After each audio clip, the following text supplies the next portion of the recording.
3%인 1,800만 원 정도의 자산 가치의 하락이 생기는 거지. 그러면 1,800만 원을 지불하고 잘 살았다고 생각하면 돼.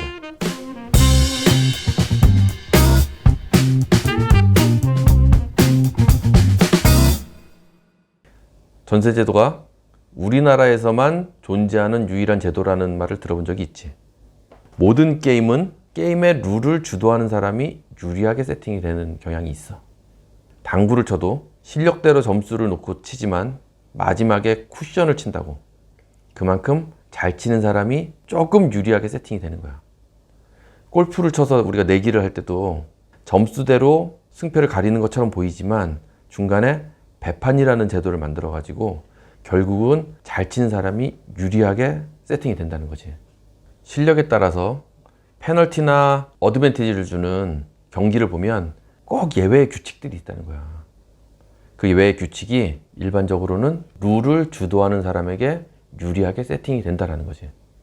조금 비약일 수도 있는데 전세제도의 경우도 누가 강제하는 것도 아닌데 지금까지 계속 존속하고 있어. 과연 그 제도는 어떻게 해서 계속 존속할 수 있을까? 전세라는 것은 일반적으로 집을 누군가가 누구에게 빌려줄 때 전세냐 월세냐 누가 정하지? 집 주인이 정한다고. 그럼 집 주인 입장에서는 전세가 유리한지 월세가 유리한지 과연 자기가 손해보면서 그걸 할까? 그렇지 않은 거야. 이 집 주인 입장에서는 뭐 이성적으로 판단을 해서일지 아니면 학습을 해서일지 아니면 육감적일지 그건 모르지만 어찌됐건 간에 집 주인이 유리하다는 쪽으로 이런 제도가 존속될 수밖에 없는 거지. 그러면 그렇게 또 질문을 할 수 있어. 그럼 외국에는 왜 없는데 우리나라에서만 존재하느냐? 우리나라는 다른 나라하고 약간 전세제도가 생겨나게 된 배경이 좀 다르다라는 거야. 1960년대, 70년대 이때쯤에 집을 살 때 주택의 대출을 전혀 해주질 않았다는 거야. 그러면 집을 내가 가지고 싶은 욕망은 있는데 특히나 경제가 막 빨리 발전하면서 소유는 생기는데 내가 살 수 있는 여력은 안 되고 그러면 어디선가 빌려서라도 사야 되는데 빌릴 수가 없는 거야, 은행에서는. 그러면 사적인 금융을 이용할 수밖에 없었던 거지. 근데 그것 중에서 가장 좋은 제도가 전세제도라고 생각을 했던 거지. 그러면서 자연스럽게 생겨나게 된 거야. 전세제도는 더군다나 이자를 지급하지 않아도 되거든.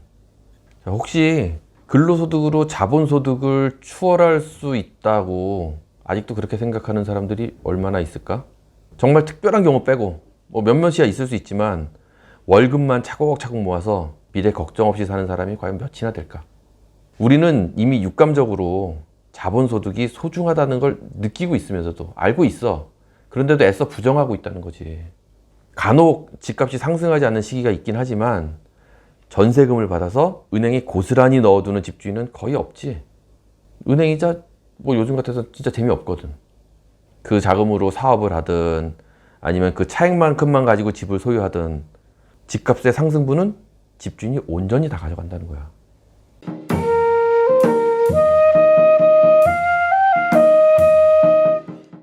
자, 서론이 좀 길었어. 그럼 실질적으로 비교를 해보자고. 내가 전세를 살려면 어느 정도 목돈이 필요한데 3억이라는 돈을 가지고 있다고 가정하고 시작해 볼게. 우리가 3억짜리 전세라고 하면 물론 집의 상태나 뭐 이런 거에 따라 다 다르겠지만 매매 가격이 한 5억 정도 되는 집을 전세로 3억 정도 살 수 있다고 생각을 하고 내가 3억의 전세 자금을 가지고 있다고 이제 생각해 보자고. 첫 번째, 자, 전세로 사는 경우야. 자, 내가 전세를 살려면 목돈이 필요한데 3억이 있다고 치자고. 내가 늘 말하지만 집은 사용 가치와 보유 가치. 보유 가치라는 것은 자산으로서의 가치야. 이 두 가지의 가치를 가지고 있다는 거야. 그런데 여기서 3억 정도 되는 집에 내가 전세 자금을 이용해서 거주를 한다고 가정을 하자고. 가지고 있던 3억 모두가 전세금으로 지출한다는 것은 자산으로서의 가치는 하나도 남아있지 않는 거야. 자, 2년 후에 원금을 고스란히 돌려받게 되지. 화폐는 그대로 존재하기 때문에 실제로 물가 상승률만큼만 가치가 떨어질 거야. 우리 평균적인 물가 상승률 3%라고 가정을 하자고. 그러면 3%인 1,800만 원 정도의 자산 가치의 하락이 생기는 거지. 그러면 1,800만 원을 지불하고 잘 살았다고 생각하면 돼.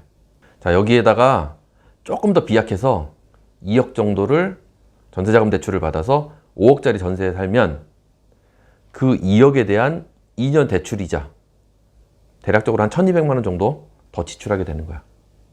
그러면 실질적으로는 아까 얘기한 화폐 가치 하락 1,800만 원에 실질적으로 내가 지불하는 돈 1,200만 원 해서 3천만 원 정도의 비용을 지불하고 살게 되는 거지. 솔직히 3억밖에 없는 사람이 5억짜리 전세를 산다는 것은 어떻게 보면 몸에 맞지 않는 조금 비싼 옷을 입고 있다고 비교할 수 있어. 두 번째, 만약 3억을 가지고 대출 2억을 받아서 아까 얘기한 그 5억짜리 집을 사면 추가 비용은 마찬가지로 1,200만 원 정도를 지출하게 되겠지. 그런데 5억이 연간 물가 상승률 3%를 상승한다면 2년 동안 3천만 원 정도의 가격 상승이 생기는 거지. 그러면 내가 실질적인 비용을 1,200만 원을 지출하고 3천만 원의 자산 상승이 생겨서 1,800만 원의 이익이 생기게 되는 거야. 그리고 나의 수중에는 5억 3천만 원짜리 자산이 남아있게 되는 거지. 이 이야기는 3억짜리 전세인데 5억짜리 가치를 하는 집이라고 한다면 나는 전세 자금인 만큼 3억을 사용하고 있는 것이고 2억을 빚을 내서 투자를 했다고 봐도 되는 거야. 아까처럼 옷에 좀 비유를 하자면 이 경우는 우리가 어렸을 때 어머니들이 옷 사주면서 그러지 조금 더 큰 옷을 사주면서 내년까지 입어라. 그래, 조금 더 미래를 보고 조금 더 큰 옷을 사주는 개념이랑 비슷하다고 볼 수 있다는 거야. 또 다른 경우를 한번 생각해 보자. 자, 월세는 전세금으로 환산을 해볼 때 대충 전세금 1억이 약 30만 원 내지 35만 원 정도의 월세를 이렇게 바꿔볼 수가 있어. 물론 다 가치는 다르지만 대략적으로 이렇게 본다면 자, 이 집은 약 3억 원의 전세 가격이니까 보증금 5천만 원에 월 80만 원 정도의 월세를 내면은 살 수 있다고 볼 수 있다는 거야.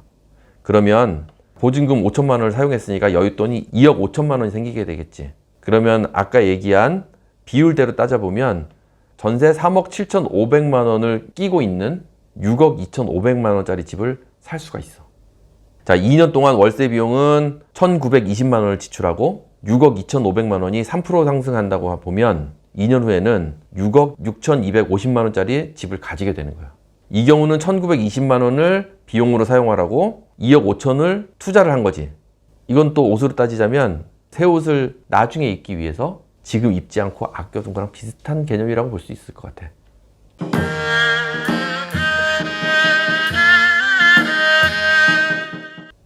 자, 여기에서 자본을 극대화한 거는 3번의 경우가 되는 거야. 내가 얘기하고자 하는 거는 여기서 뭐 꼭 3번처럼 월세를 살면서 투자를 하자라는 말은 아니야. 다만 저렇게 대담하게 움직이려면 배짱도 있어야 되고 무엇보다 자기가 확신할 수 있는 실력과 지식도 겸비해야 돼. 쉬운 일은 아니야. 그리고 더 중요한 거는 또 어떤 게 있냐면은 2번의 방식처럼 실거주를 하느냐 3번처럼 월세를 살면서 투자금을 확대하느냐의 문제에서 내가 실거주를 한다는 것은 또 다른 의미가 있어. 단순히 금전적인 계산만 하면 놓칠 수 있는 정서적인 면이 있다는 거야. 주택을 소유해보지 않았던 사람들의 경우 자기의 집을 가져본다라는 것은 실소유를 하면서 더 큰 관심도 가지게 되고 자연스럽게 더 좋은 집으로 바꾸고 싶다는 생각도 가질 수 있는 계기가 될 거야. 1번처럼 전세로 사는 경우 추가적인 단점이 또 있어. 마음에 드는 집이 생겼을 때 중개수수료 좀 물어가면서 자기가 다른 집으로 옮길 수도 있어. 근데 보통 전세 계약 기간이 남아있다면 사람들이 그 전세 계약 기간을 꼭 지키려고 한다. 추가적으로 생기는 중개수수료 이런 걸 굉장히 아까워한다는 거지. 그래서 이제 그런 결정을 쉽게 하지 못해. 그 얘기는 뭐냐면 내가 가지고 있던 자본이 묶여 있다는 거야. 그리고 또 전세자금 대출을 했다고 치자고. 그러면 전세자금 대출을 중간에 상환하려면 중도상환수수료? 야, 월세도 아깝다고 생각하는 사람이 중도상환수수료? 더 아깝지. 함부로 그렇게 해지를 하면서 내가 움직일 수가 없다는 거야. 아까도 얘기했지만 무엇보다 중요한 거는 집값이 상승한 것에 대해서 실제로 돈은 내가 더 많이 지불했는데 그 상승분은 온전히 집주인이 다 가져간다는 거지. 일반적으로 뭐 전세가 좋으냐 월세가 좋으냐 자가가 좋으냐 사람들이 이거 비교할 때 자산의 상승은 고려하지 않고 비용적인 것만 가지고 계산을 해. 그래서 결과가 다르게 나오는 거야. 내가 해주고 싶은 결론은 단순히 비용으로만 보지 말고 자본으로서의 가치도 함께 봐야 된다는 거야. 더 중요한 거, 내 집을 가지고 있다는 것은 심적인 안정감과 조금 더 연구를 해가지고 무언가를 해보았다는 경험이 생기고 앞으로 더 좋은 삶을 위해서 해볼 수 있다는 게 많다라는 것을 느낄 수 있다는 거지.